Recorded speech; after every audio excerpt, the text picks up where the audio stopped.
em relação à 24ª fase da Operação Lesa Pátria, que foi deflagrada pela Polícia Federal e teve como um dos alvos o deputado federal Carlos Jordi, do PL, Partido Liberal. O objetivo da ação é identificar pessoas que planejaram, financiaram e incitaram os atos do dia 8 de janeiro. Logo pela manhã, em suas redes sociais, o parlamentar afirmou que foi acordado pelos agentes com um fuzil no rosto e criticou a operação, a qual ele chamou de medida autoritária. A gente separou, inclusive, esse trecho. Vamos acompanhar. Em momento algum do 8 de janeiro, eu incitei, eu falei para as pessoas que aquilo ali estava sendo, que aquilo era correto. Pelo contrário, em momento algum eu estive nos quartéis generais quando estava acontecendo todos aqueles acampamentos. Nunca apoiei nenhum tipo de ato, tanto anterior ou depois, no 8 de janeiro. É totalmente arbitrário, não há nenhuma postagem minha, não é nada que possa ser colocado contra mim ou que justifique essa medida autoritária que foi essa busca e apreensão. Depois disso, na chegada da Polícia Federal para prestar depoimento, o Jordi falou sobre o estado de exceção e se disse decepcionado com a imprensa. Vamos acompanhar. Eles me mandaram mensagem me chamando para prestar depoimento e eu disse que eu viria com muita tranquilidade, com muita calma. Porque realmente, assim, o que eu tô vendo hoje realmente é digno de um estado de exceção. E eu vejo também boa parte da imprensa divulgando como se fosse uma verdade isso. Isso daí, se você não tem noção como isso me deixa indignado. Porque eu vi órgãos de imprensa colocando que eu teria trocado mensagens e fui um articulador, mentor do 8 de janeiro. Isso é uma grande mentira. O deputado também disse que a operação tem um viés político. Acompanhe. Dizer que eu tenho mensagens trocadas com pessoas que bloquearam, se alguma pessoa que bloqueou alguma coisa, ou se alguma pessoa que esteve no 8 de janeiro conversou comigo, eu sequer sabia que ela ia fazer alguma coisa assim. Eu estou dizendo se, porque eu nem sei de ninguém. Não conheço ninguém que esteve no 8 de janeiro, não conheço uma pessoa que era um amigo ou uma pessoa que tivesse meu WhatsApp. Armação política? Uma armação, lógico. A campanha em Niterói? Por quê? Eu acho que, primeiro, é uma pesca probatória, que é isso que eles têm feito muito. Uma pesca probatória. Eles fazem alguma diligência, fazem uma busca e apreensão, buscando encontrar alguma outra coisa para nos acusar. É uma pesca probatória. E óbvio que tem um viés político, tem a questão da minha pré-candidatura a prefeito de Niterói. Eu não tenho nada, eu repito, eu não tenho nada que possa me incriminar com relação ao 8 de janeiro. As falas de Carlos Jordi, deputado federal eleito pelo PL, ele também é pré-candidato à prefeitura da cidade de Niterói, alvo da Polícia Federal na Operação Lesa Pátria. Segundo a PGR, o parlamentar tinha o poder de ordenar movimentações e agitar a militância, e ele se defendeu conversando com os jornalistas, chegou a falar inclusive em ditadura do judiciário. Vou começar essa rodada com o Cristiano Beraldo. Beraldo, o que achou dos elementos trazidos pelas apurações e, claro, o quanto isso pode impactar nesse processo eleitoral do qual ele pretende concorrer?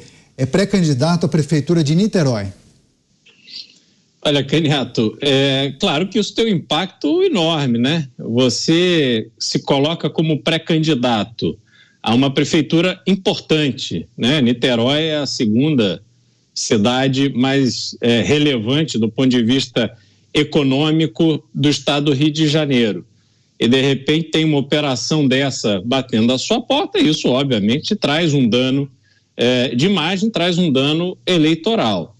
Agora, o que me preocupa é a gente ver busca e apreensão em cima de deputados acontecendo com base nos eventos de 8 de janeiro, mais de um ano depois, e quando se tem casos de corrupção que muitas vezes tramitam lentamente pelos tribunais, envolvendo também deputados e outras autoridades, eu não vejo esse mesmo vigor, eu não vejo essa mesma vontade de esclarecer e de punir aqueles que fizeram mau uso do dinheiro público. Isso é que me preocupa, essa inversão das prioridades, para mim, é sem dúvida nenhuma muito preocupante. Agora, nesse caso específico, as informações precisam vir à tona, precisa se conhecer o que de fato existe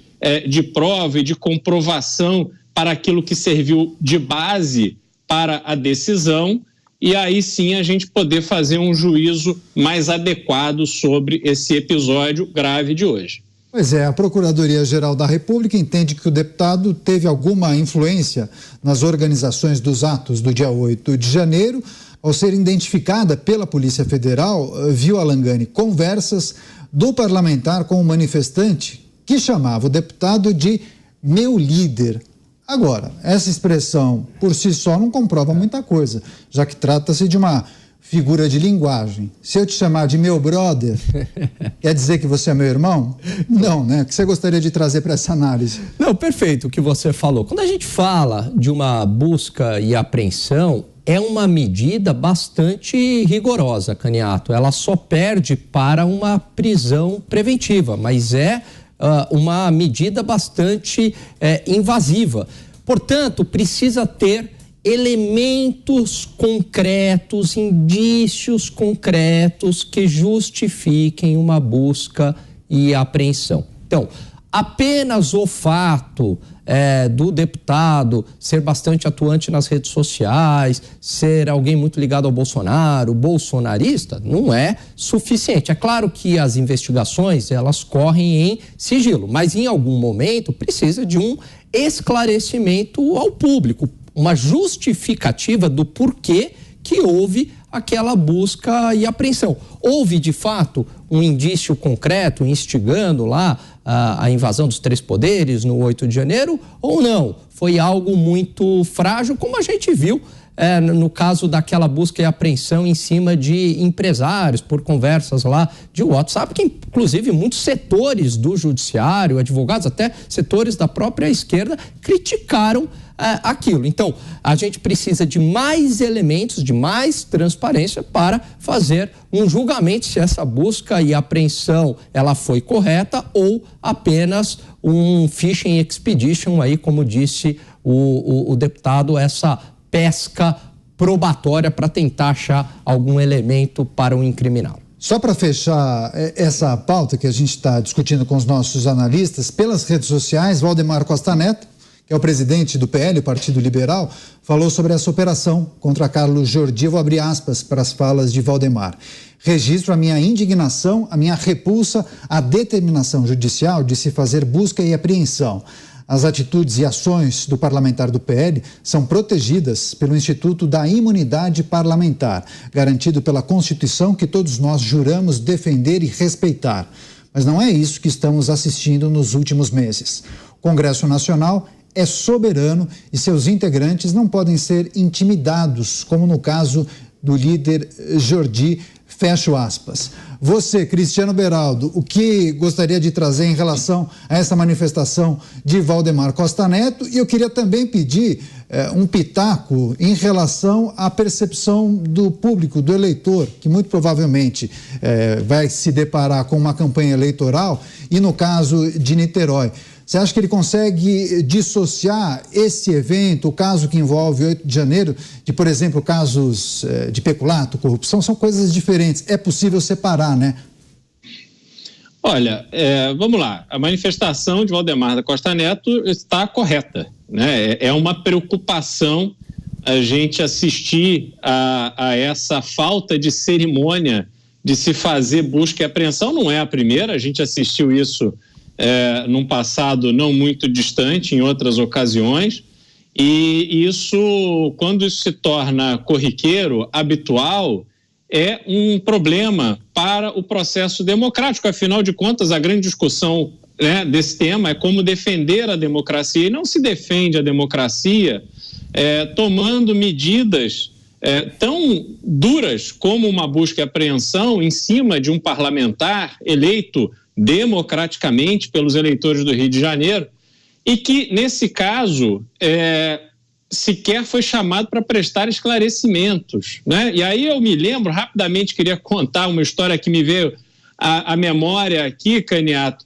Na época em que o ex-presidente da Câmara, Eduardo Cunha, estava ali enfrentando todos os seus problemas na Lava Jato, houve uma decisão pela Justiça de Santa Catarina em que no texto da decisão havia uma justificativa ao pedido de prisão de uma pessoa querendo confundir o Eduardo Cunha, que era o homônimo de Santa Catarina, com o presidente da Câmara da época, que enfim, acabou preso e tal. E aí nessa forçação de barra, onde claramente ali se tratava de um homônimo, uma pessoa foi presa e ficou presa num processo que depois não deu em absolutamente nada. Então, esses instrumentos que são usados quando da conveniência de um dos poderes, eles são muito perigosos porque colocam em risco esse equilíbrio entre os poderes que é extremamente necessário para o funcionamento adequado da democracia. E aí, falando em democracia e processo eleitoral, quando a gente olha para o efeito disso junto ao eleitorado de Niterói, óbvio que este episódio será utilizado pelos seus adversários à exaustão para que a sua pré-candidatura morra, que ela não se consolide em uma candidatura efetiva, algo que só pode ser confirmado já no meio do ano nas convenções partidárias. Eu tenho lido uma série de manifestações das pessoas que acompanham a programação da Jovem Pan News pela TV, emissoras de rádio e também pelas plataformas digitais, e o Volney Silva enviou a seguinte mensagem: a partir de agora nós vamos apoiar Carlos Jordi na cidade de Niterói. E eu vou pegar essa mensagem para indagá-lo, Alan Gani. Não pode ter o efeito contrário, sob o ponto de vista da campanha eleitoral? Aqueles que entendem que ele poderia ser um bom gestor acabem intensificando esse apoio? Pode, com certeza. Se não tiver nenhum elemento concreto que justifique esta busca e apreensão, algo muito palpável mesmo, algo muito forte, ele pode sair aí como um grande injustiçado, uma grande vítima. E o eleitor, nesse caso, ele tende a apoiar aquele que é injustiçado. A gente viu algo similar em relação àquelas conversas privadas de empresários no WhatsApp. Não tinha nenhuma evidência ali forte, golpista, até porque eram conversas privadas e nada, enfim. E aí, no meio jurídico, como eu falei anteriormente, até pessoas de esquerda, até o próprio Piperno aqui da emissora, né, foram contrários, acharam que aquilo foi uma medida muito exagerada quanto os empresários. Então, pode ter este efeito político, sim, e ele acabar capitalizando politicamente. Por isso que nesse caso, embora, Caniato, a investigação ela seja sigilosa, mas eu acho que em alguns casos, principalmente envolvendo pessoa, figura pública, já faz mais de um ano isso, é importante ter um esclarecimento para não deixar nenhuma margem de dúvida.